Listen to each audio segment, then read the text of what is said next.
I'm Janelle Belmas from the University of Kansas, and I'm here to introduce our esteemed panel for this afternoon on non-legal responses to campus hate. To my far left, Alex Amond is an independent researcher and writer on far-right extremism.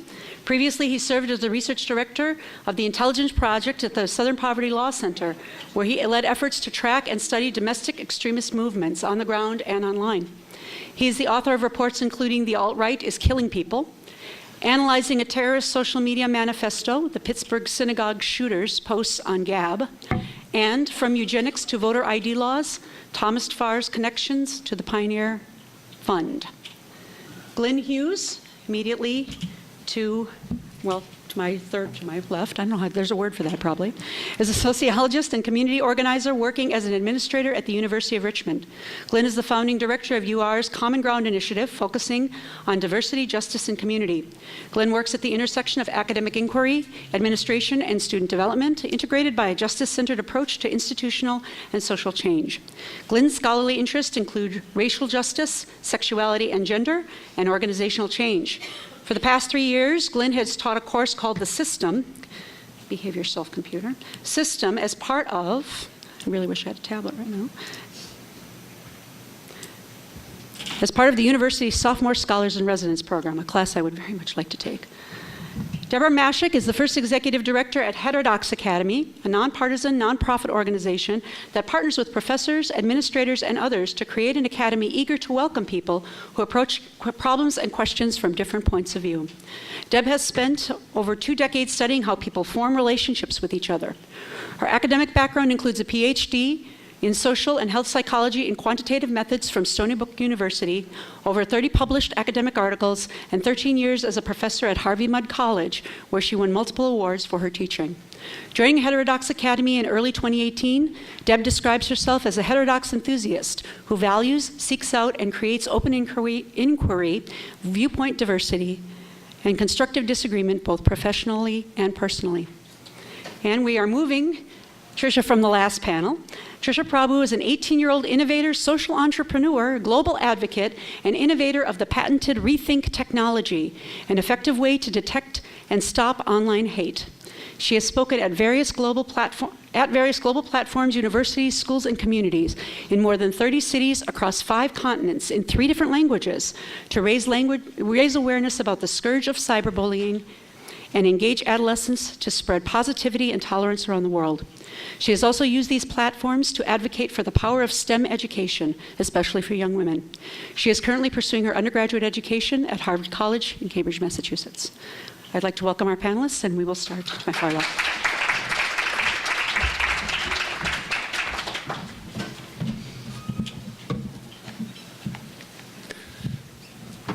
Let's see if I can get this.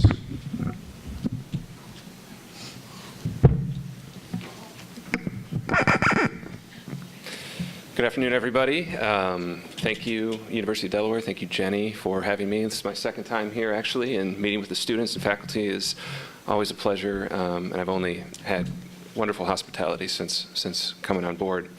I'm going to talk to you guys about a new generation of white supremacy.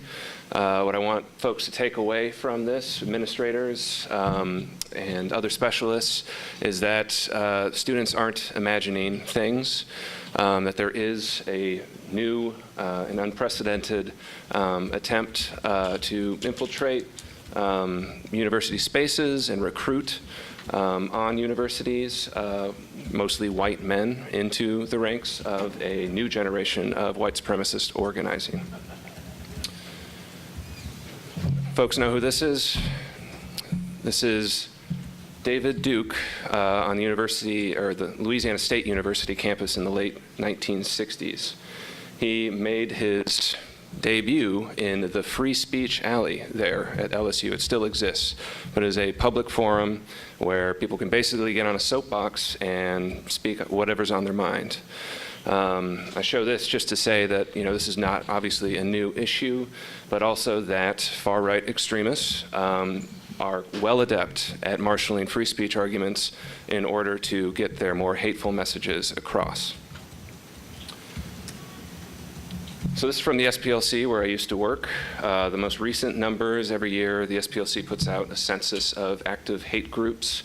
Last year was the highest year ever that we counted. And this represents any groups that were active for any part of 2018.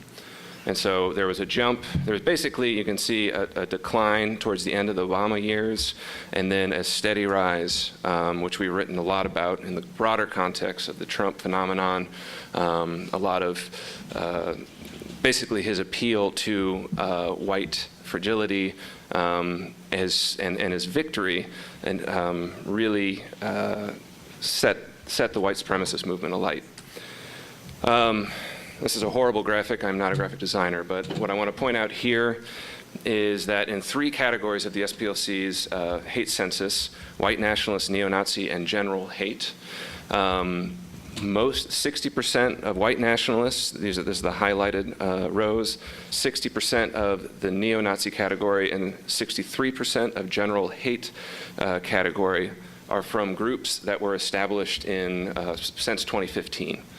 So we've basically seen a replacement of the older guard of white supremacist organizing with new blood.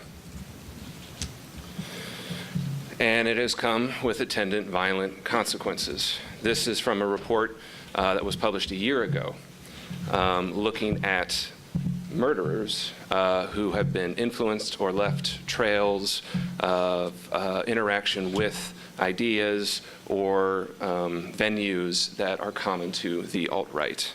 And we're starting back with Elliot Rodger in 2014, who killed 7 on the campus of UC Santa Barbara, where my brother went to school. There was also Chris Harper Mercer at Roseburg Community College in Portland, or outside Portland.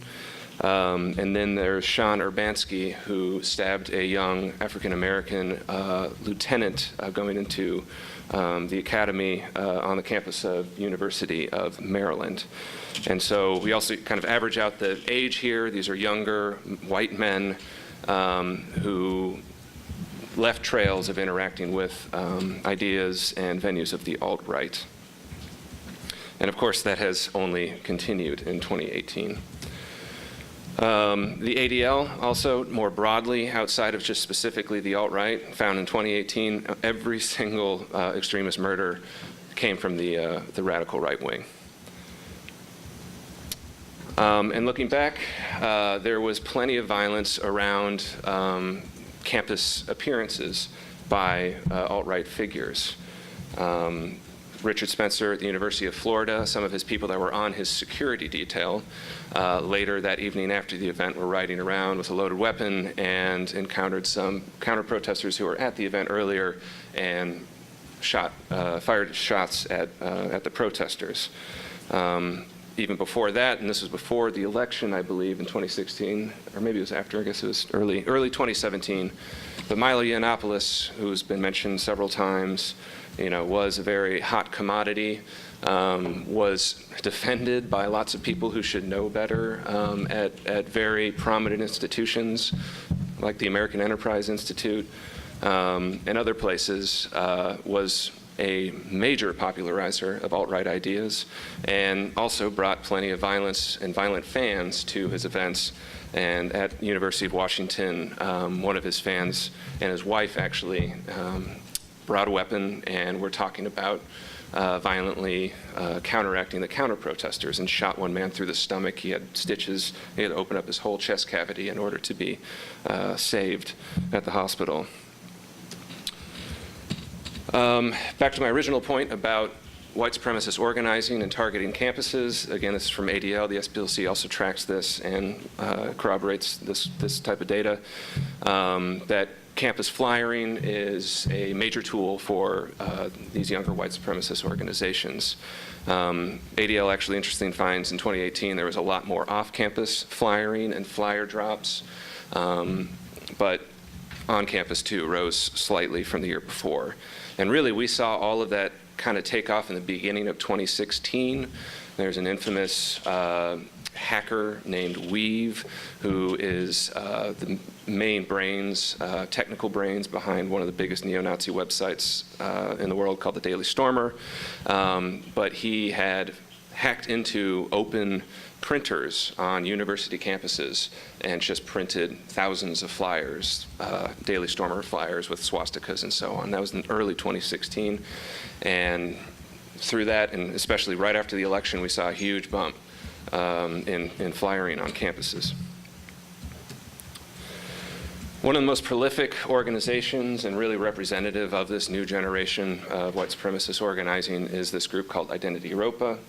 They did just the other week rebrand themselves to be called the American Identity Movement. We're talking about white identity, obviously. This group actually came out of an other group that was active before kind of the real rise of the alt-right called Youth for Western Civilization. They had a number of chapters on universities across the country. A lot of people in that organization have since gone on into conservative media and elsewhere. But Identity Europa was founded in the height of the rise of the alt-right in the last 3 years. And they've been prolific flyers, they've organized events on campus, and they're very deceptive because they're not wearing boots and swastikas, but they are very clean-cut young men who make persuasive appeals to other young white men about taking care of their health, about being proud of this idea of Western civilization that is their inheritance, their heritage. And they were responsible for the majority of campus flyering. They rebranded quickly. The leader said that it was long in the works, but it actually came out right after a leak of their Slack discussions, Slack being a productivity tool, a group chat space. Again, like Facebook, like any other technology that anybody else uses for normal reasons, white supremacists have been very adept at using for their own. But these chats came out, and this was in a Daily Beast report. I think this is 5 examples of them talking about their very deliberate strategy to infiltrate college Republicans and their success doing that. And one of their main spokespeople is a young man named James Alsop, who similarly came from college Republicans and college Republican organizing on the campus of University of Washington, I believe. So I want to stand up for students as best I can and say that I believe in large part there is an element of moral panic around the debate of campus free speech, and that young people no longer care about the principles of free speech. I really, really appreciated this morning the comments from Rodney Smolla, the contact theory discussion that we were talking about in terms of like meeting, having white supremacist people actually meet people who they hate, and have seen that kind of hatred dissolve. His analogy of that, or at least talking to his college-age kids and understanding that they actually care about free speech just in a different way, I think that is absolutely right. And so I think I stole this from a New Yorker writer on Twitter, but this is from The Atlantic. The Atlantic has given exceptional ink space for this obsession about campus free speech being under threat and by disempowered young people who are taking on incredible amounts of debt in order to start out their lives, hopefully, in the direction that they want. And here's John McWhorter, a very popular intellectual, arguing that the virtue signalers won't change the world, and how are all these strategies that young activists are taking on that are so grating to this older generation, it's just not going to be effective. But there's a lot of evidence in polling, this is Pew Research, about shifting racial attitudes in a direction towards recognizing that there's still racial justice ribbon throughout our country. I wanted to pull this out too, just on the same point, that this is Reason Magazine. They also have a full-time campus free speech reporter And I think this is his argument, actually, in showing that this generation is less tolerant than generations before, where he says young people went from once being the age group most tolerant of racist speech to the age group least tolerant. I read that as progress, not kind of backtracking. And then, of course, where has this moral panic really led us to? But very powerful organizations and people making these types of arguments, which are truly threatening to free speech, that the government should step in and hold over funds for the education of American college students based on a rubric of their interpretation of free speech. And of course, let's trust this person to do that. To conclude, this is a photo of a 9-year-old Derrick Black. And folks who got to hear Christian Picciolini talk last night about being a 14-year-old recruited into the movement, Derrick Black, his father's name is Don Black, highly influential former Klansman and neo-Nazi who created the website Stormfront, one of the oldest and largest white supremacist forums on the web. His father remarried David Duke's first wife. Anyways, he was born into the movement. He was movement royalty. He was trained, he had a radio station, he was highly effective, he was the future of the movement. And this was before the dawn of the alt-right. However, what made him see the light and change his ways and leave this type of hate was coming to a university like this and meeting all the great diversity of students who attended. And he met an Orthodox Jew who invited him for regular dinners. He met black people and talked to black people for the first time. And he is now, he's been interviewed all over the place, but is a very effective communicator in talking about the appeals of white nationalism and white supremacism and how to counteract it. But I think this is a great story, again, of showing the real value of liberal education, of valuing diversity, and creating spaces like this, especially for young people to get together and learn. So thank you for your comment. Thank you.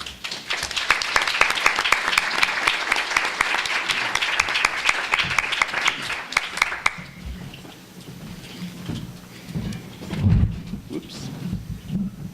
Thanks, Alex. So I don't have a PowerPoint presentation, so I'm going to opt to stay seated and be conversational with you. Again, I'm Glenn Hughes from University of Richmond, and like others, I want to just start by expressing gratitude for being invited to participate in this discussion. And I have learned a great deal so far from the folks who've been speaking up here, to informal conversations that I've had.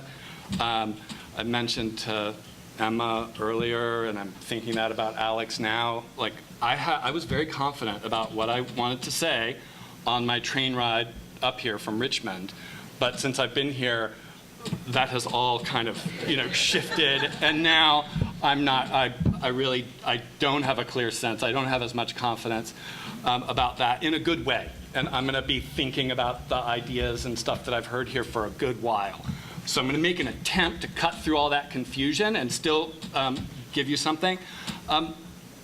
So my topic related to these non-legal campus responses, I'm going to focus on bias responses on campus. So bias incident responses. I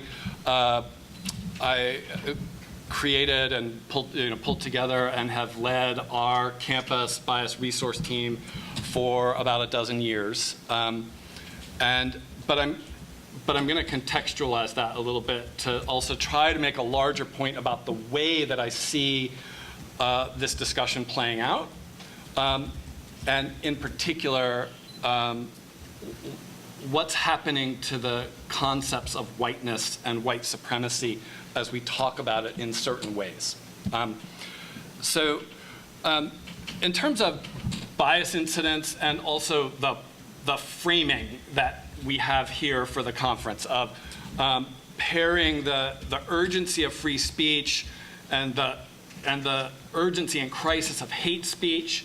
I mean, these topics and the way and the tensions that they're bringing to campuses in particular do warrant a kind of urgent attention. And I completely agree with that. But I want us to think about the ways that crises work, to focus our attention in certain ways and maybe distract us from other kinds of things. So I'm borrowing from a French theorist to make this point. Be happy to tell you more about who these people are if you want. But there's an idea that crises conceal the crisis-like nature of everyday life. So the example I'm thinking of is Watergate, and that this person talks about, and it's like, oh, the crisis of Watergate, right, was that politicians were sneaky and doing backdoor stuff as if that's not the norm of politics. Do you see what I'm saying? So the crisis conceals the normality of the crisis in many ways. This is, just to take another example, Malcolm X famously said to somebody who was asking him a question, he said, when I was in prison, and Malcolm X interrupted him and said, "You're still in prison." Right? To sort of make the point, right, that prisons work that way too, to conceal the ways that everyday life is prison-like for some of us, for some folks. So I'm thinking about that way. And I've done some writing and thinking about this in terms of bias incidents, and so I'll get to this.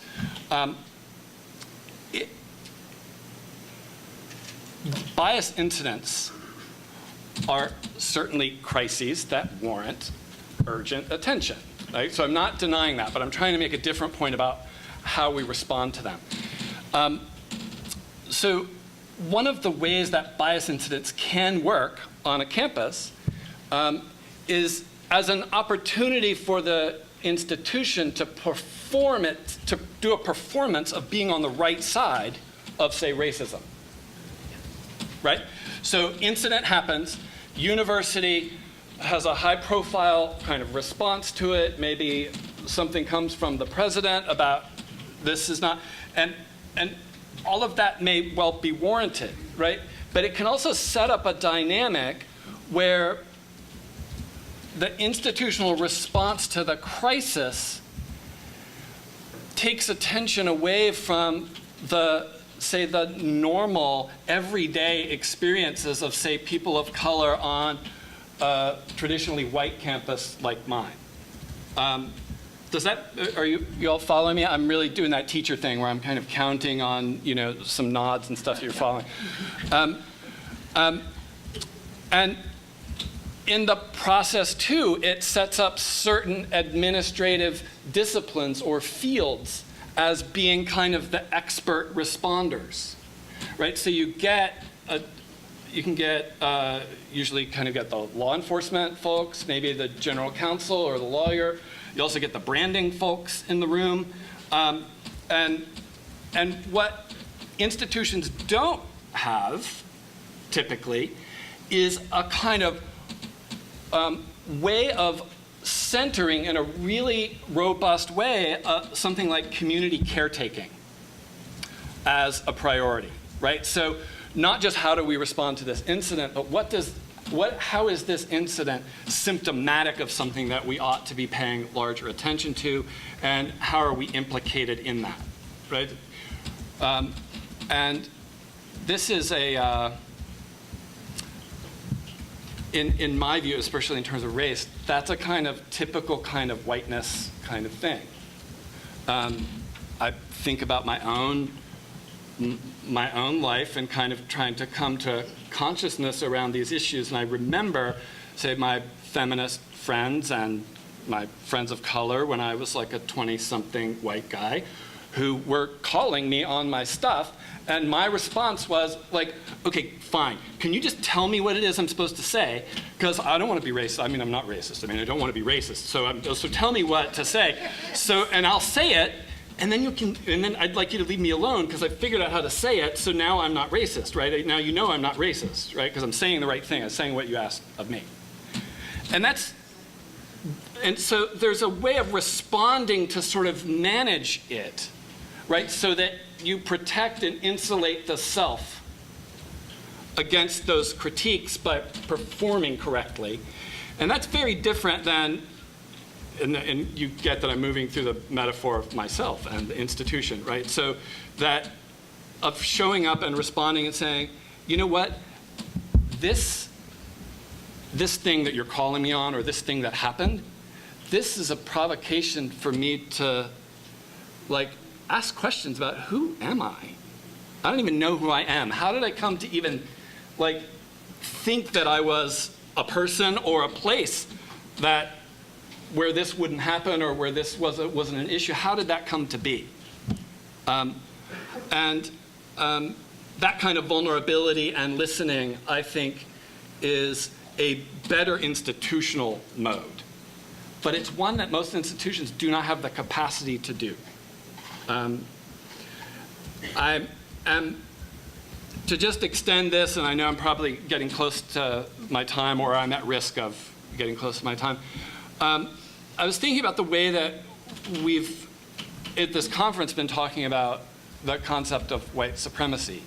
And I'm at the University of Richmond, which is just down the road from Charlottesville, which has been a place that's been invoked numerous times over the last day and a half. And when our campus was responding to that, I was part of the team of folks that was getting together and thinking, like, what do we do, right? This, how do we talk to families and students who are coming onto our campus at such a geographic and temporally proximate time to when it happened at Charlottesville, and we're thinking about that. And it occurred to me that a similar thing was happening. White supremacy was something that was embodied by the people who were showing up in Charlottesville and limited to them. They were not only embodiments of it and warranting a real, like, it's a crisis, it warrants a kind of response, but white supremacy, it occurred to me, goes much beyond that and includes a lot of the normative assumptions of how do we plan for a crisis? How do we decide who's coming to the meeting? What's the normality of our operations that is also a kind of white supremacy? And I was thinking there's a way in which we've got to reframe this so that the kind of urgency and fretting that I saw my white colleagues having when there were folks with silly tiki torches down the road, that we ought to bring that same kind of urgency and self-inquiry to ourselves about any kinds of rationales in our institution to not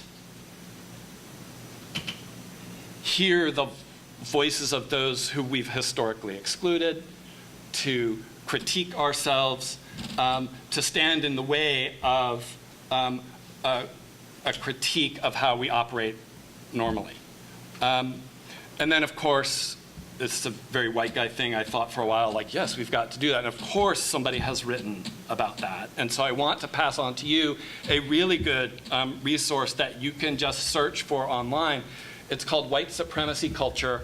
The author is Tema Okun. I think that's how you pronounce their name, T-E-M-A-O-K-U-N.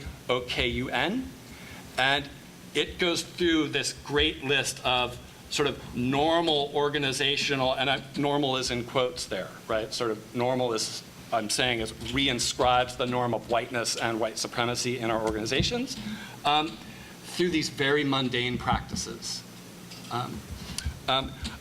I'll just conclude by saying, I think we have to ask, and I hope I can come back to this in the discussion later, of how the very framing of free speech and hate speech is also concealing a number of forces at work that we ought to be bringing attention to as well.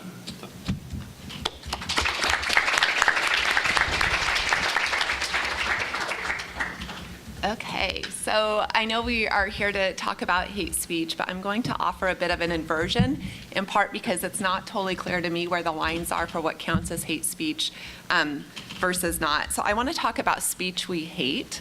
So I'm going to flip that a little bit. And we might hate it because it's bigoted, which we've heard a lot about with white supremacist movements and whatnot. We might hate it because it's at odds with a core belief we hold. So for instance, if you think about notions of justice, you think about what someone who's very pro-choice might view as justice is very different from what someone who might be pro-life views as justice. So when people speak and have speech in a way that's at odds with our core beliefs, we can really hate that.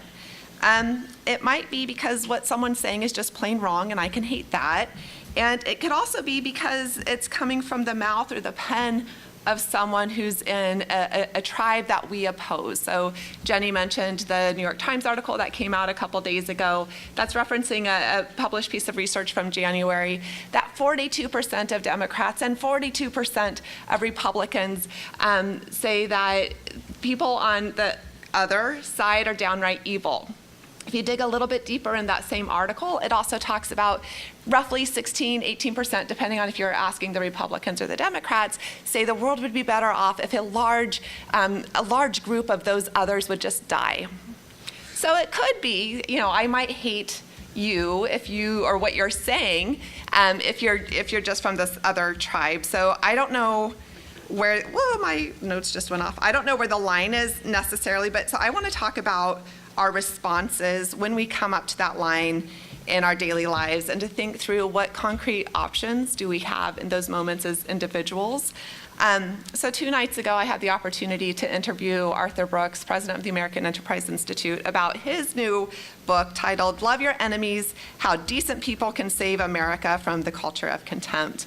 And then last night, like many of you, I sat in the audience absolutely riveted when Christian Picciolini talked about his path into and out of the white supremacist movement. And to me, the message shared, the overlap is tremendous across these two texts, by both speakers, is that we need to take the time to see and to know the humanity of others, even those you hate. So I'm, as Janelle mentioned, I'm the executive director of a nonpartisan nonprofit organization called Heterodox Academy, and we work to create college classrooms and campuses that welcome diverse people with diverse viewpoints, and that equip learners with the habits of heart and mind to engage that diversity in open inquiry and constructive disagreement. And so I want to reflect a little bit on what I mean when I say the habits of heart and mind, and there are at least 3. First of all is intellectual humility. So I've spent the past 14 years at Harvey Mudd College out in Claremont, California, and my students get a chuckle when I play this hypothetical. I'm like, what are the chances that so here I am, a 40-year-old cisgender, bisexual white woman who spent her formative years growing up in a trailer park in Nebraska. What are the chances that I was uniquely ordained to be right about everything all the time? And of course, it's ridiculous. Of course I wasn't. And I point out to them, and chances are you weren't either. And they nod. I mean, we all know that experience of being wrong, or at least of discovering we're wrong. Catherine Schultz talks about those as 2 very different psychological spaces. So she says, like, when we, what is it like being wrong? She says it feels exactly like being right up until the point that you discover that you were actually wrong. So that certitude of holding a viewpoint is not really good information about how right we may or may not be. And once we recognize the truth that there's really no way any of us could possibly know everything there is to know about the world, it opens up the door for this second habit, which is curiosity. This notion that I genuinely want to know, how do you see it? Especially, frankly, for me, if your ideas, if your intuitions, if your belief system is so anathema to the core of who I am and how I understand the world, I'm kind of thinking in my head, what? Tell me about that. I want to learn more. And not necessarily because I want to take on your belief system or your ideas, and not because I want to change your belief system or how you're thinking about the world, but because it's new. It's a novel perspective to me. I want to lean in and understand.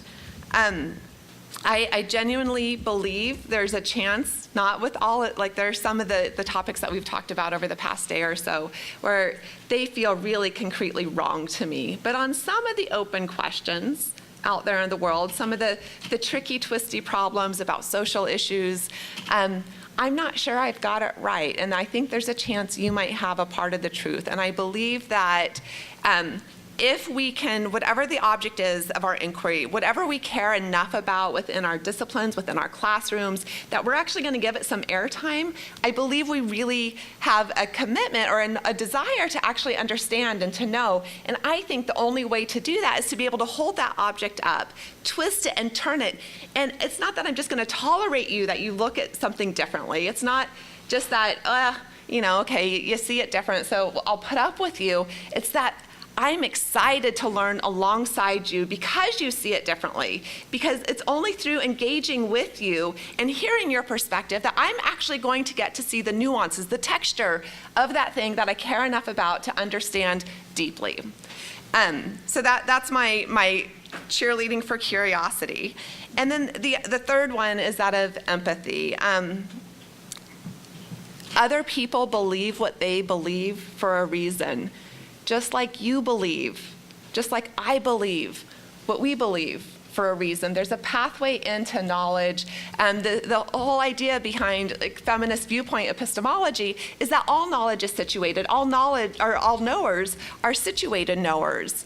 And we came to our understanding of the world for some reason. And so giving other people the space to share their path when we disagree with them is important. And ultimately, so I'm a close relationships researcher by training, so I study, I taught a class on close relationships where it's like hooking up, breaking up, and everything in between. And so this might just be totally self-serving, but I believe all of this is ultimately relational. And we have to have the courage, I think, to see others as fully human, with hopes, with fears, with possibilities, with potential, at least on par with our own. And I think this is what Brooks and Picciolini both tap into, the notion that there is a shared humanity and it's written on our hearts. So now in terms of some concrete suggestions for non-legal responses to speech we hate on campus, and drawing from these three ingredients of intellectual humility and curiosity and empathy, I'll offer a couple ideas into the mix. And I think you'll experience these as very micro, interpersonal sorts of ideas. So these are, I'm just going to put them out there. I think it's important for all of us to have, and I actually, in my little notebook, I don't know if I've written it on, I didn't write it on this one, so now I feel like a total hack. Usually in my little notebook that I carry around all the time, I write, remember to ask, how do you see it? So I think we should all have this set of phrases that we can turn to in those moments where someone's saying something that just is blowing my mind or is so counter to what my intuition is. So here are some of mine. Tell me more about that. I see it differently. How do you see it? I don't know much about that topic. Where do you recommend I start? These are two of my favorites. I don't know. I've never thought about that. So we were talking earlier in one of the panels about the density of information that's coming out there, that we're all just digesting an incredible volume of information every day. Yet I'm baffled that so many people in my world seem to have really strong opinions on an incredible number of topics. And I stand in awe because either they're absolutely brilliant and they're really able to read all of those things, or perhaps they're making proxy decisions about what they believe, perhaps relying on somebody else's intuition. And if we all believe that other people are actually digesting more information than we are, and we just rely on them on the proxy, then it's a house of cards and it falls down. So this idea that I want to own my own knowledge and take responsibility for if I really don't know something, to say it, and I say it a lot. I have when I'm teaching in front of students, I make a commitment to every class, at least once say that, how do you see it? And at least once say, I have no idea. How would we find that out? And then the second one is I changed my mind. So, asking yourself, and Nadine, you mentioned this earlier, this idea of what would it take for you to change your mind? If you think about your core, most central beliefs, What would you change? What would it take? Frankly, for a lot of us, they are so foundational, they won't change. And that's okay too, but we have to own that as it's a belief system, as opposed to it's necessarily, always all about the facts. This one is hard. This next piece of advice, this little tip for how to respond. But when we feel that heat swell up, when someone has said something that I am ready to react to, I can feel myself going into the fight or flight mode. Trying to move back into the cognitive space and asking yourself the question, and I'm not saying, just go into reason and ignore empathy and emotion. I'm a very emotional person. My poor staff, they laugh because I cry like every day about something, like something makes me emote. So it's not that I'm anti-emotion, by no means am I that. But if we can pull ourselves into the cognitive space and convince or ask ourselves this, what do I stand to learn here? Maybe about the idea, but some of the ideas are horrifying. I don't actually want to learn more about, your hate, for instance. But what can I learn about myself by observing my reactions here? What can I learn about another person's pathway or another person's experience by asking questions and by trying to be present with them in this moment? And I think for our students, and for all of us, but I have a hard time taking the professor hat off as well, thinking about what are our opportunities for practice of these things. So engaging with people who see the world differently, whether it's go to a meetup about a topic you know nothing about or that you care nothing about, visiting another place of worship or a congregation, going to an expo. For me, I lived in Ontario, California for a lot of years, and there was a gun expo down the road from me that popped up like every quarter. It was at least every 3 months, and I kept telling myself I would go, and I never got myself there. And to me, that was a failure on my part to go engage across lines of difference. So maybe you can do better than I did there. And I think for our students, making sure that when we're creating our courses, giving us all a chance to play around and encounter difficult ideas in a space of trust and in a space of goodwill, and knowing that chances are we're going to probably make some mistakes and say the wrong word, and that doesn't mean people are necessarily bad people, but that we're all on this path of learning and discovery. So I think we need to really take on the challenging ideas in class. That way, when somebody's hacking the printer system and all those flyers are coming out, or when someone shows up on campus, or when these external agitator groups approach our students and say, you know what, you should totally invite me to campus. Yeah, we'll do like this co-sponsored event. And time after time, I hear from the college presidents that, yeah, the student group says, yes, we'll co-sponsor this event. They get this, they get the release to have access to the room, and then the student group is absolutely cut out of the system. They have absolutely been used as a mode or a conduit of access to campus. But when those approaches happen, I think if we've practiced those habits of heart and mind in our classroom, the students will be better able to respond to it and to see through the hateful rhetoric. I'm going to skip. Well, actually, I want to mention this. I'll mention this one. The Open Mind platform, so openmindplatform.org, is a free hour-and-a-half tutorial that takes you, and I've used it in my classrooms, and anyone can use it. You can use it in your place of business, your place of worship. It's available. It's great.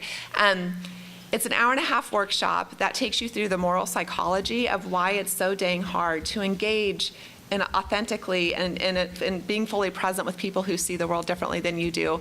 And then it makes the case for why it's actually really important for us to be able to do so, and offers concrete tools and practice for doing so. So I'll give a shout out to Open Mind Platform there. And I think this one's super important to me. So how am I doing on time? Soon, okay, good. Okay, so I've got 2 more points here. Knowing when you've reached your limit, I don't think any of us have a perpetual obligation to engage nonstop with people who are saying things that we hate, and we do need to take care of ourselves. We need to oscillate, I believe, between leaning into the challenge of encountering the difficult ideas, but also retreating back to our comfort zones, back to our secure bases, our relationships, our people who know us and embrace us unconditionally, to ready ourselves again again, for that exploration. Those of you who know anything about attachment theory, that might have just sounded really familiar. And I really don't want to give the impression that I think any of this is easy. It's incredibly hard. Those of us who are on campus, which I gather is most of us in this room, the questions are tricky. I totally agree with Glenn. Like, I'm feeling that nice sense of unsettledness, like I'm seeing more questions, and I love that. That's popping up, so I'm grateful to everybody in this room. But our students, there's no doubt that they're going to carry with them the habits of heart and mind that they learn in our classrooms and on our campuses that they've practiced here out into, quote, the real world, into their lives as parents, as policymakers, as teachers, as scientists, as business leaders. And I feel that we must enable them to practice those habits of heart and mind while they're with us, and to help. And it's not just about the student. I mean, I think of the students as like the most important piece of a campus, but it's true for all of us that we all need to practice this. And they're going to be engaging. We're all going to be engaging from here on out with people who see the world differently than we do, and even people who say things we hate. So I will leave it there, other than to plug really quick that Heterodox Academy welcomes applications for membership from professors, administrators, graduate students, and I'll be out at the reception if anyone would like to hear more about that. Thank you.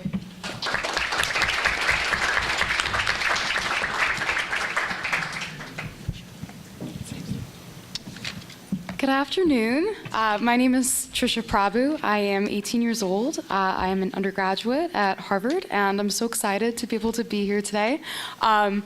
As was mentioned earlier, I wasn't supposed to be on this panel. I was supposed to be on the next one, looking at legal responses to this issue, or non-legal responses to this issue from a more technical perspective, right? So how can we use technology to tackle issues that a lot of us would agree technology itself has created? But I'm hoping that I can bring kind of a youth perspective to a conversation that talks a lot about youth, and also kind of maybe bridge kind of a little bit of a gap between this panel and the next panel, because a lot of the work that I do deals with young teens and adolescents, individuals who are in college or heading into college, and yet I do a lot of work in the tech space to try to tackle online hate. So I'm going to start just by kind of stating a fact, which is that I am a member of the Generation Z. And what does that mean? I was born the numbers are, people have different opinions of what it means to be in Generation Z. What I last read was if you were born in 1997 or later. I was born in 2000, so less than 2 decades ago. I mean, what does that mean then for the world that I grew up in? What are the implications of that fact? I've never known a world that doesn't have technology. And I've certainly seen an evolution. I still remember when my dad had like the Verizon flip phones and a BlackBerry, and he sailed that ship until it sunk. But I've never known a world that didn't have technology. I grew up in a world of laptops and computers. I honestly do not know how to use a paper dictionary, and that means that my world has always been situated in a technical context. And so for a lot of people who talk about back in my day when there was an X, Y, and Z, for me it's just there's always been Amazon, there's always been 2-day delivery. And I don't really know a world that doesn't exist without technology. So, for me, my world is everything we do, we say, we communicate is, via a phone. And for me, that's completely normal. But I think that also means that as a member of the Generation Z, I've been presented with a lot of unique challenges in my life that come with having to grow up in a world where technology is so central to almost everything I do or say. And I think that isn't just something I experience, it's something that a lot of young people experience. I think one of the best examples of that is the story of Rebecca Sedgwick. She was an 11-year-old girl from Florida who had been cyberbullied for over 1.5 years after getting into a feud with a bunch of other women over a boy. So the cyberbullying continued on and on and on. She tried to shut down social media pages. She switched schools 2 or 3 times. Already at home, it was a poor home situation, difficulties between parents, and a relatively low-income family. And one day on her way to school, she decided she just couldn't take any of it anymore, and she climbed to the top of her town's water tower and jumped off. And I remember when I first read that story because I was 13. I was just 1 year older than Rebecca. And I remember thinking, how is this acceptable? How have we reached a place where the types of things that we say online are the types of things that push people to decide that they don't want to exist anymore? Right? It's a really scary reality, but it's something that we often don't want to talk about because it's an uncomfortable place, and because frankly it's a space that's dominated by a lot of teenagers and not by a lot of the adults and the experts that have the technology or the resources or the funding to tackle issues like this. For the most part, teenagers don't talk about the fact that it's happening to them. It's an embarrassing situation, and a lot of adults don't get involved. A lot of big social media, tech companies don't want to admit that it's a problem. And so it's one of those things that just gets swept under the rug, under the bed. We don't need to talk about it. It's not happening. But as someone who is a former cyberbullying victim, and for a very long time wanted to forget my experiences like any other victim I know or have talked to, Rebecca's story completely changed my perspective. Because for the first time ever, I realized just how lucky I was. Yes, I had been cyberbullied for a long time. Yes, it had been one of the most terrible experiences of my lifetime. But I was so lucky because I'd had a family, I'd had a support system, I'd opened up to counselors and to my parents. And at some point, the cyberbullying stopped. And it became something that was in the past, not something that was the present, everyday part of my life, 24/7. And from people I didn't know, because that's another big part of technology, is sometimes it's an anonymous user. You don't even know who's targeting or harassing you. And so I looked at Rebecca's story and I said, I can't be a bystander to this problem anymore. I need to be an upstander. So I started to do some research. This is me as a teenager, kind of like, this is an issue I care about. I don't have anything to do after school today, so I'm going to investigate a little. And I remember thinking, okay, I have two fundamental questions. The first one is, why do teens cyberbully? Why are teens posting these messages on social media? And if cyberbullying is as big of an issue as people say it is, and it is, almost 52% of adolescents in the United States alone have been cyberbullied. The three most common side effects is depression, low self-esteem, and anxiety. And it's pretty stunning to see the kinds of impacts this has on people's lives. Just normal bullying, not cyberbullying, can have scars that research shows lasts well into a person's 50s or 60s. So these are really impactful experiences that hurt people for years and years after the bullying or the cyberbullying stops. So I thought, okay, if this is as significant of an issue as it seems, what are the existing solutions to try to tackle a problem like this? So go to my first question, why do teens cyberbully? Right, I might be biased, but I don't think that teenagers are bad people. I don't think that we are fundamentally, because of technology, we just fundamentally don't understand empathy. People like to make that argument. People, teenagers don't understand empathy the way that we did. Maybe that's true to some extent, but I don't think that teenagers know that saying something like, go kill yourself, or I hope you drink bleach and die, is a bad thing. Right? I think that that is a pretty clear line. We understand that's not something that you should say to someone online. The question is, why is it that we are so willing to post and say and tweet and text those kinds of things? And so my research kind of led me down this avenue to specifically brain research and how the brain develops. So I'm sure a lot of you know this, but for those of you that don't, a refresher, brain's kind of fascinating the way it develops. It actually develops from the back to the front. So when you're born, the first part of your brain that develops is right back here, your visual skills. That makes sense. And by the time that you're 13, almost 90% is done. So by the time you're 13, everything is done except for this front part of the brain up here that we like to call the prefrontal cortex. And it focuses on decision-making skills and impulse control. But that 10% takes itself another 13 years to develop. So your brain isn't done until you're about 25 or 26. And it's the reason why we see teenagers do sometimes rash things that later they're like, oh, I don't know why I did that. Or, I've had this moment so many times with my parents, why did you do that? I don't really know, I just did. It's just one of those things that sometimes we don't evaluate decisions the same way that an adult who's seasoned, who's been through a lot of challenges, been through a lot of tough moments, can. And I thought, that's really interesting, because we know that a lot of the cyberbullying that happens online is done by 15 to 16-year-old women. So perpetrators and victims are more likely to be 15 to 16-year-old women. And it's almost always about boys. It's almost always an issue, an emotional situation about boys. That's another reason we don't like boys. It's always about boys. And so I thought, if this is an emotional, impulsive, like an emotion-charged moment for these people, right? And they're young teens who often don't understand the implications of what they're saying online. What if I could give them a second chance to think about what they were doing? What if I could force them to stop and review and reconsider and be like, hold on, is this actually worthy of you? If your grandmother saw this message, would she be proud of you? Right? Like, actually force them to think about what they were doing. I thought that might be kind of a unique concept to explore. So I put that on hold, and I was like, okay, but let me go see like what's currently happening. What are social media sites? What are advocacy groups? What are they trying to do to tackle this issue?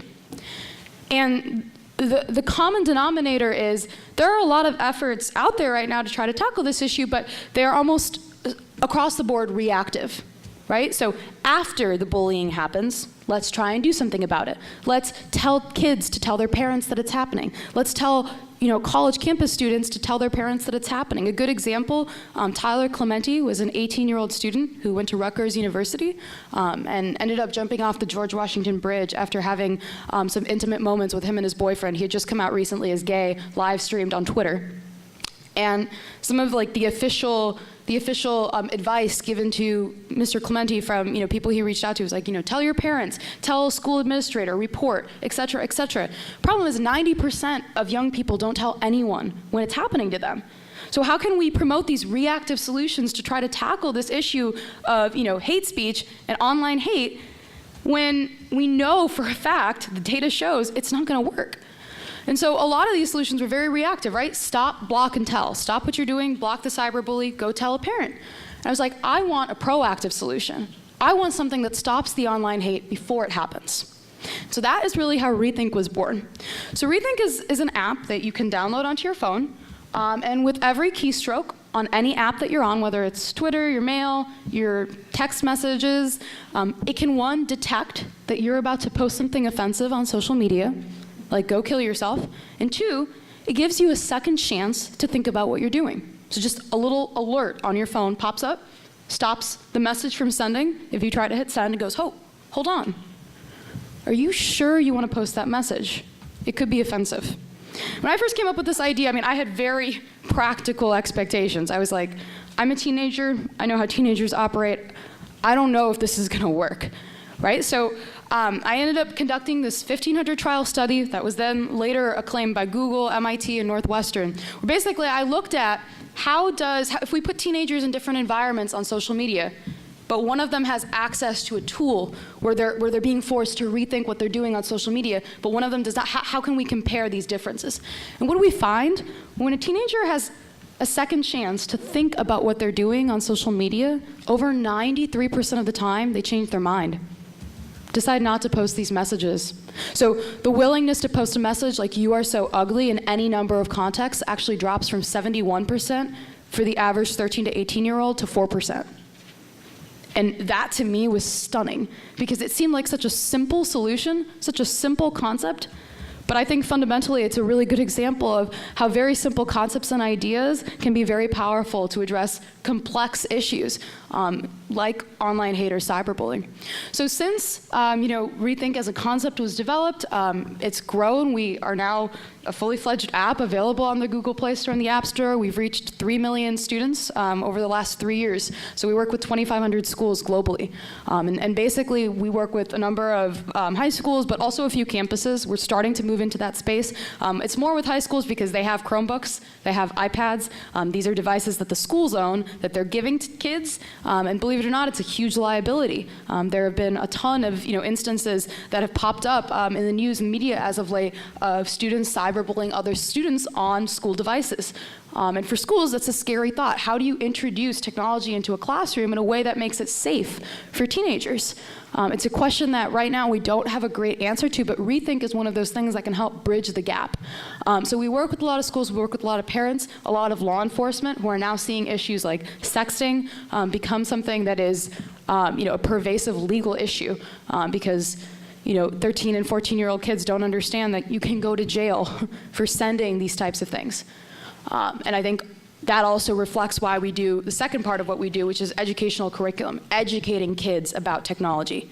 Because believe it or not, you might say, oh, kids know so much about technology. That's not true. There's a big difference between education and exposure. We are exposed to technology. We are not educated about technology. Right? If you don't understand how this thing works, what kind of information can collect about you, and then how it can be used against you later on in your life, where the limits are, do you really know how your phone operates? I would argue no. So that's kind of what I focus on and the work that I spearhead. And looking forward, I believe we have a very bright future. We're currently available in English, Spanish, and Hindi. We're looking to release in a bunch of other languages and kind of explore the image detection space. But how does all of that relate to you?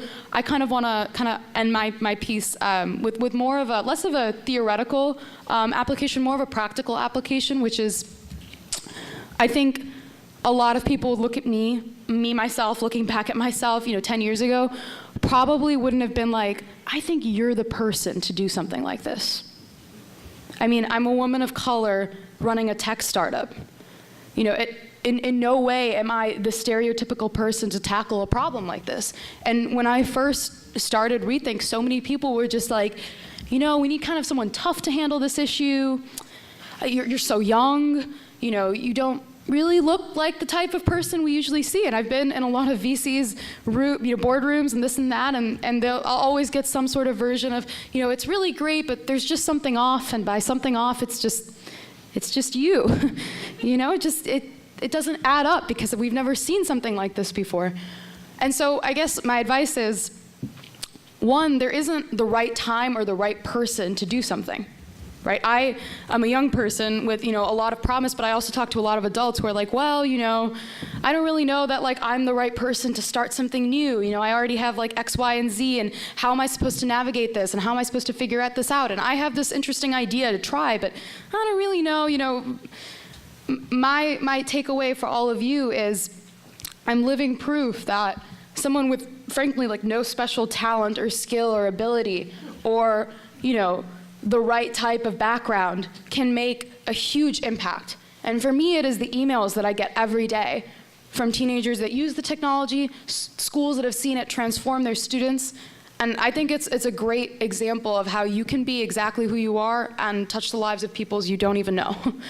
So that's kind of my big push to all of you is if you have an idea and if you have a dream and if it's in this space, take what we've given to you today and go out there and forge that dream and make it happen because you're not too young, you're not too old, and you're not supposed to be a specific someone to make a change. Thank you.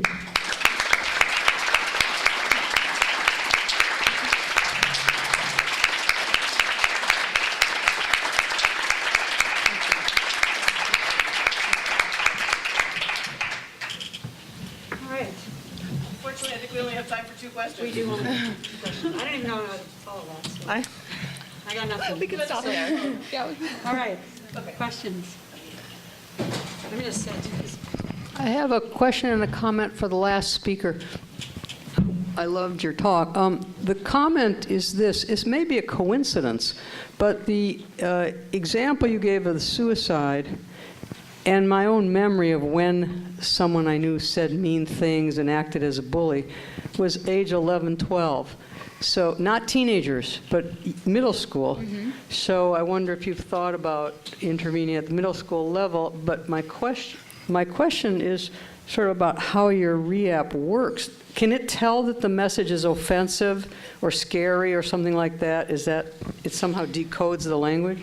Yeah, so these are two really good questions. So the first one, I'll kind of tackle the issue of, bullying and cyberbullying in the middle school context. So now more and more we see kids getting phones at earlier ages. I know 3 or 4-year-olds that have their own iPads. It's crazy. I got my first phone when I was 12. I got it because I was starting to stay home alone, and it was one of those little slide-out phones with the keyboard. So it was way back when in the day. But that's a really good point.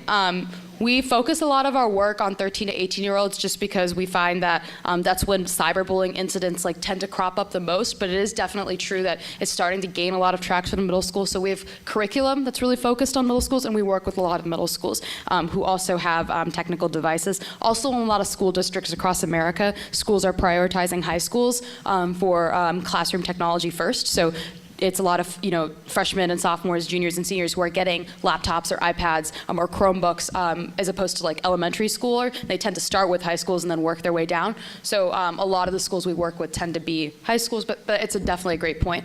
So for the tricky question, how does Rethink work? That's always the question I get is, well, how can you tell what is offensive? I mean, we've had a whole conference where we haven't decided what is offensive, right? This is literally the question behind why we are all here today.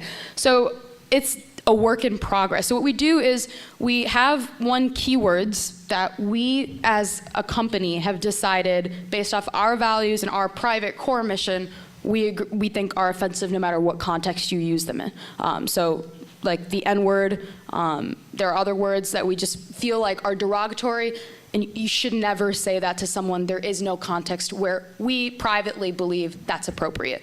That's just a decision we make. We have the ability to say that is offensive, and we do. And a lot of we check in with schools, and we're like, hey, these are this is kind of our base. And a lot of schools agree. We don't want teens sending words like that.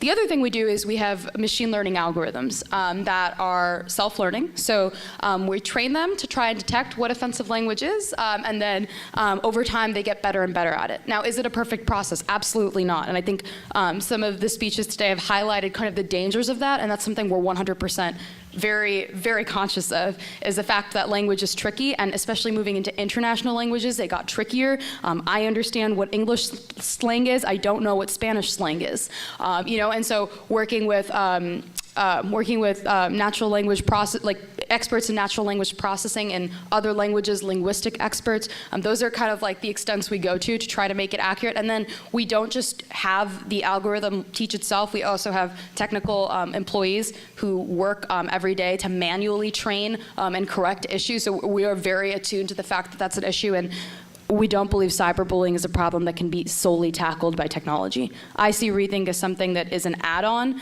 to a curriculum, to parents, to having an important conversation about the issue of technology and online hate. But that is how Rethink operates. And we find that it tends to be relatively accurate. Anywhere from 89 to 91% of the time, it'll get it right. But that isn't 100%, and we're aware of that. So that's something that we're constantly working to make better.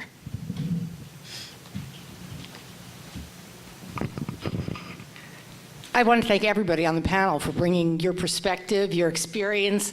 And for me, your panel here today just kind of brought the heart and humanity of what we're talking about. I've been listening to the legal and the historical and all that, and so I just really wanted to say thank you to each of you for the humanity and the heart. That